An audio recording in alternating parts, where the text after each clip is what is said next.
An extraterrestrial spacecraft crashed on Earth, but it turned out that humans had arrived on it.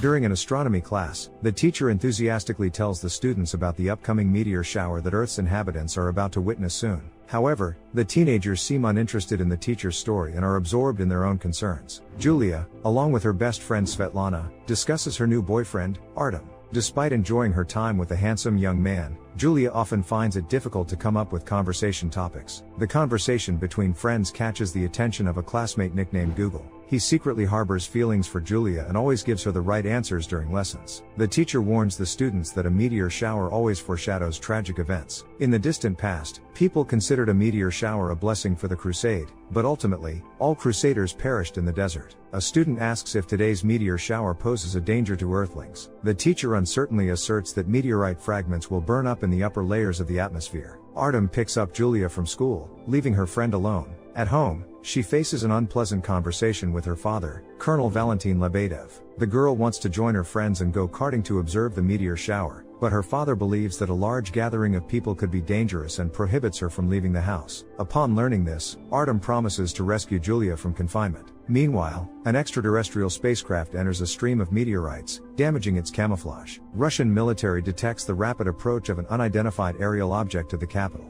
Suspecting a connection to NATO, they decide to take action and send interceptors to shoot it down. Local residents gather in open spaces, including Julia and Artem. A cart rudely enters the scene, almost hitting people. This incident infuriates Artem, and he smashes the side window of the car owner. A conflict seems inevitable, but Artem's close friends, Russ, Yevgeny, and Python, come to his aid. Assessing the uneven odds, the car owner decides not to engage in a fight. Svetlana invites Julia and Artem to the roof of her house, where there is a magnificent view of the meteor shower. However, the lovebirds are too absorbed in each other, and Svetlana generously offers them the keys to her apartment for privacy. During an intimate moment, Julia cannot fully relax because she left her friend alone on the roof. Her concern proves justified. At that moment, fighters shoot down the extraterrestrial spacecraft, and it crashes directly onto the roof where Svetlana is. During the crash, the ship destroys dozens of residential buildings, a highway, and a stadium. Julia and Artem find themselves on the edge of a chasm, clinging to debris from a bed. Fortunately, Artem manages to save Julia and evacuate her from the partially destroyed house. The incident site is sealed off by the military and police. Colonel Lebedev and Parliament Representative Mikhail decide to establish contact with the aliens to understand their intentions. A 2-meter-tall creature resembling a robot emerges from the spacecraft to meet them. Mikhail welcomes it to Earth, but due to high stress, he suffers a heart attack. Later, Lebedev reports to the parliament on the results of negotiations with the representative of the extraterrestrial race. It asks people not to approach the ship and allow them to repair it so they can safely return to their planet. Since the space visitors show no signs of aggression, Lebedev recommends that the authorities not provoke a conflict and take an observational position, awaiting further developments. Julia wakes up in a hospital room. From the news on TV, she learns about the spacecraft crash, causing disaster in the city. A package with Svetlana's headphones catches her eye, showing the date of her friend's death. Overwhelmed by the events, she finds Artem and escapes with him from the hospital. Colonel Lebedev arrives at the hospital in an armored vehicle. Despite his dissatisfaction with his daughter's connection to the modern aggressive youth, he thanks the boy for saving Julia. On the way home, the girl asks her father what awaits them next. Lebedev explains that a curfew has been imposed in the city, and after school, all students must go straight home. However, restrictions for Julia do not end there. Since Lebedev will be constantly busy with his duties and unable to ensure his daughter's safety, he turns to their grandmother to take care of her. As a result, Julia's strained relationship with her father becomes even more tense. Several days later, students are transported to school in military vehicles. Inside the educational institution, a memorial is organized in memory of Svetlana, intensifying Julia's sadness and hatred towards the aliens who took her best friend's life. During the astronomy class, the teacher tries to convince the teenagers to be more tolerant towards the extraterrestrial guests, despite the bitterness of loss. Humanity has a unique opportunity to get acquainted with an alien civilization and ask them important questions about the mysteries of the universe. Julia, harboring negative feelings, perceives the teacher's words negatively and holds the opinion that people should drive the aliens away from their land. At home, the girl hacks into her father's safe and steals a pistol. 1 hour before curfew, she goes to Artem's garage with his friends. The guys are also aggressively inclined towards the aliens who freely roam their land. Julia urges her friends to move from talk to action and reveals the stolen pistol. The group infiltrates an abandoned building, which provides a discreet passage to the restricted area where the spacecraft crashed. Artem instructs Julia to wait for him in an abandoned car, warning about potential dangers ahead. Inside a store, the guys discover a round extraterrestrial artifact on the floor. They conclude that the device fell to Earth when the ship snagged on a house. Meanwhile, Julia, ignoring her boyfriend's instructions, goes up to Svetlana's apartment. There, she sadly looks at their photo together and listens to her friend's last voicemail. Unexpectedly, an alien appears before Julia. Frightened, she instinctively reacts and shoots at it. Recoiling, Julia accidentally falls into the open space, but the alien manages to grab her hand. Instead of letting her fall, he saves her from the fall from the partially destroyed high-rise. In that moment, she notices how the alien's head briefly takes on a human appearance. Artem, along with his friends, rushes to Julia's cries and attacks the alien. Due to the aggressive actions of the guys, the extraterrestrial loses balance and falls, losing its exoskeleton. The group discovers an empty suit with red liquid inside and decides to move it to their garage for further study. Among the dusty debris, Julia notices the body of the injured alien, remarkably resembling an ordinary guy. She decides to keep this a secret and, along with the others, leaves the restricted area. Julia spends a sleepless night contemplating the alien's actions. At dawn, she steals her father's car and returns to the restricted area. The alien, heavily injured, loses consciousness, and Julia has to pull him out of the building on a cart. At school, Julia turns to her classmate Google and asks him to skip classes to help her. Seeing the alien's body in the truck, the guy can't contain his excitement. He informs Julia that the alien's anatomy is very close to human, and to save him, a transfusion of the red liquid is needed. Thanks to her father's connections, Julia obtains a pass to the hospital and discreetly brings the alien to the operating room. With Google's assistance, she performs the transfusion of her red liquid into the alien's body. The extraterrestrial briefly regains consciousness and, in gratitude, awards Julia with an unusual bracelet. The teens bring the alien guest to the garage, where they tie him up. Julia goes home to take a shower and relax. During her bath, she discovers that her new bracelet has the ability to move from hand to hand and allows her to control water. Meanwhile, the military discovers the alien artifact and sends it to the laboratory for research. In his presentation to the parliament members, one of the scientists informs that the alien spacecraft is attracting all the water in the city. He concludes that water is an integral part of the regeneration process of the broken alien transport. The authorities decide to accommodate the aliens by imposing restrictions on the distribution of water among the civilian population. Lebedev appeals to the leadership to return the artifact to its owners but receives a resolute refusal. They intend to use this unknown device to gather more information about the extraterrestrial race. The next day, excited Google informs Julia that the alien has finally come to. The girl instructs the alien, now armed, and demands answers. The extraterrestrial almost instantly switches to Russian and introduces himself as Hakan. He tells the teens that he needs to retrieve a device called Shilk and return to his ship, the Sol. Julia feels awkward during the encounter with the alien and responds to him with rudeness. Hakan says he understands her feelings, as, in her opinion, she saved the life of an enemy. Irritated, Julia orders her new acquaintance to put on her father's old clothes and immediately leave her garage. Hakan silently obeys, but the rules of behavior on the streets of an alien planet are completely incomprehensible to him. His strange appearance attracts the attention of patrol officers, who, mistaking the alien for a drug addict, direct him to the police station. Artem and his friends attempt to dismantle the alien's exoskeleton, but all their tools prove futile against its armor. Wiping the protective suit with a wet cloth, they notice scratches on it instantly disappearing. Eugene puts his hand inside the exoskeleton and discovers that it mimics all his movements. Suddenly, the suit starts enveloping the guy's hand, causing panic. His friends help him get out, but shallow cuts remain on his arm due to their clumsy actions. Frightened, Eugene tells his friends that he no longer wants to resist the aliens and believes that the extraterrestrial race will eventually destroy everyone.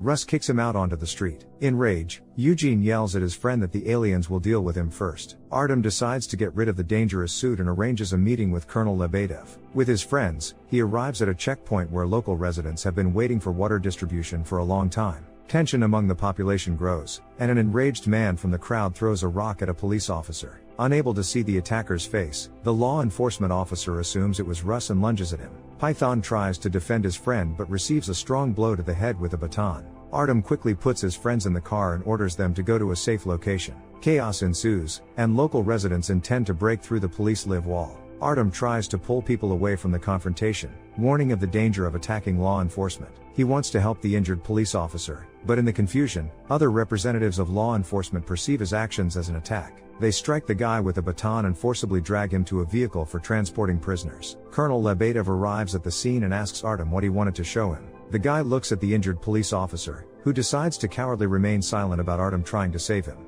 Feeling disgust for law enforcement, the guy changes his mind about telling Lebedev about the exoskeleton and allows himself to be arrested. Hakan is taken to the police station, where they unsuccessfully try to take his fingerprints. There, the alien sees a TV report that Shilka is now under the control of the Ministry of Defense. Eventually, Julia calms down and decides to help the extraterrestrial guest. Using her position as the colonel's daughter, she secures his release from custody. At the police station, she encounters Artem and promises that her father will help him get released. In response, the guy speaks unfavorably about Lebedev and says that soon they and their friends will establish their own order in the area. Hakan tells Julia that Shilka is with the military, and without this device, the spaceship cannot make a temporal transition to another dimension. The girl offers her help to the alien so that he can leave Earth as soon as possible. Coming with Hakan to the Ministry of Defense, a guard refuses to let Julia see her father without a valid reason. Glancing at Hakan, the girl quickly invents a plausible reason and claims that she is pregnant. Shocked by his daughter's unexpected admission, Lebedev threatens to send Hakan to serve in another part of the country. Julia asks her father not to be angry and hugs him, skillfully stealing his security pass. The irritated colonel kicks the guy out of the office, and Julia discreetly hands him the pass. Later, she confesses to her father that she played him.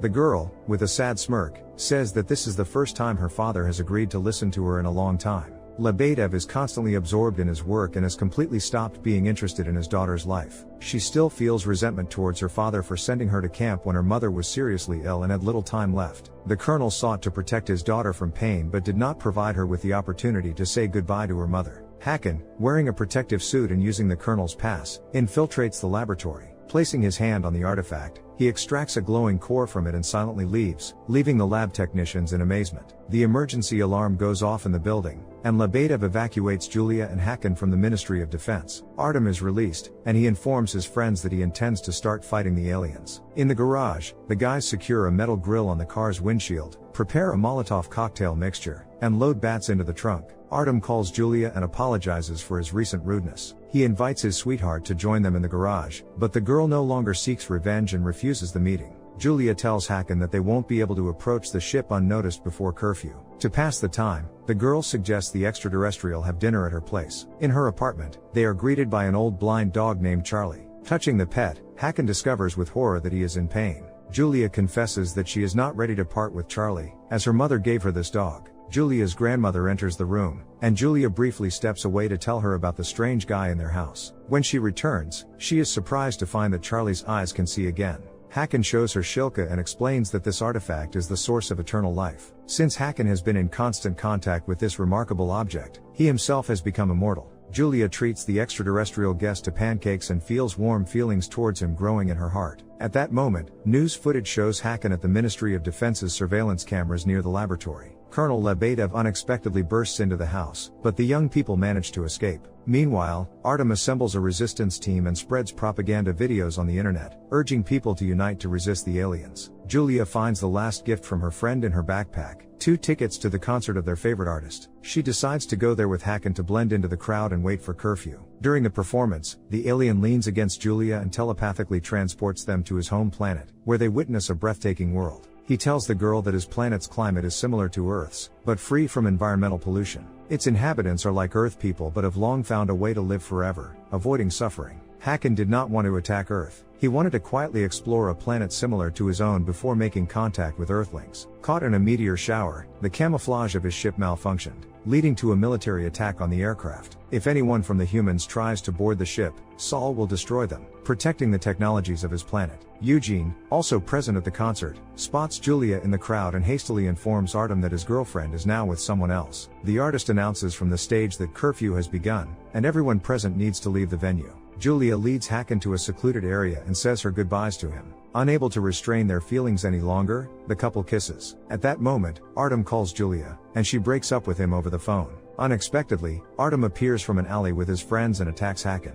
He does not resist the guys and silently allows himself to be beaten, as his race does not accept violence. Trying to stop them, Julia explains that they attacked an extraterrestrial who just wants to return to his home planet. The girl admits that she was wrong in her assumptions about aliens and now acknowledges that they surpass humans. After these words, madness flashes in Artem's eyes, and he slaps Julia with all his strength. Seeing this, Hakan violates his principles and single-handedly disperses the attackers. Eugene finds a gun in Julia's backpack and points it at Hakan. In an attempt to protect her beloved, the girl throws herself at the shooter, causing the bullet he fired to hit Russ. Friends rush to the wounded guy, but it's already too late. Julia begs Hakan to save Russ, but Shilk does not have the ability to resurrect the departed. As military vehicles approach, Artem and his friends hurry to a hiding place, while Hakan and Julia are taken into custody. Artem orders Python to send an emergency call to members of the resistance group. For provocation, he intentionally spreads a rumor that the alien attacked a human, taking his life. This message only intensifies the general discontent among the population, which has already arisen due to the losses after the spaceship crash, water supply difficulties, and the authorities' inaction towards residents left homeless. Hundreds of people respond to Artem's call. In a state of shock after losing his friend, he calls on people to revolt against the authorities and attack the aliens. Angry people take up weapons to defend their land from outsiders. Artem himself returns to the garage and puts on the exoskeleton to gain an advantage in battle. Julia and Hakan are held captive in a mobile military checkpoint. Colonel Lebedev arrives there, and his daughter tries to explain to her father that people cannot approach the ship. If this happens, the self-destruct system will activate, destroying an entire city. The insurgents manage to break through the perimeter defense and reach the restricted area. Robots of the alien race emerge from the ship, seeking to protect their technologies. Despite the aggressive attitude of the attackers, they try to minimize human casualties. The military also engages in the battle to prevent an escalation of the conflict. Carefully listening to his daughter's arguments, Lebedev admits that he sincerely wants to help her but is also afraid of losing her in this battle. In an attempt to achieve her goal, Julia points a gun at her temple and, through blackmail, forces her father to give her the keys to the armored vehicle. Together with Hakan, they rush to the spaceship. On their way, the crazed Artem attacks the couple and overturns their transport. Hakan steps outside and engages in a fight with Artem. Artem almost manages to defeat his opponent, but Julia hits him with the armored vehicle. In the end, the rebellion is crushed. Robots almost attack the military, but Lebedev lays down his weapons and raises his hands, signaling the peaceful intentions of his soldiers. Hakan and Julia happily embrace, and the girl confesses her love to the extraterrestrial. Completely losing control, Artem gets out of the exoskeleton and shoots his former girlfriend and Hakan, who tried to shield her with his body.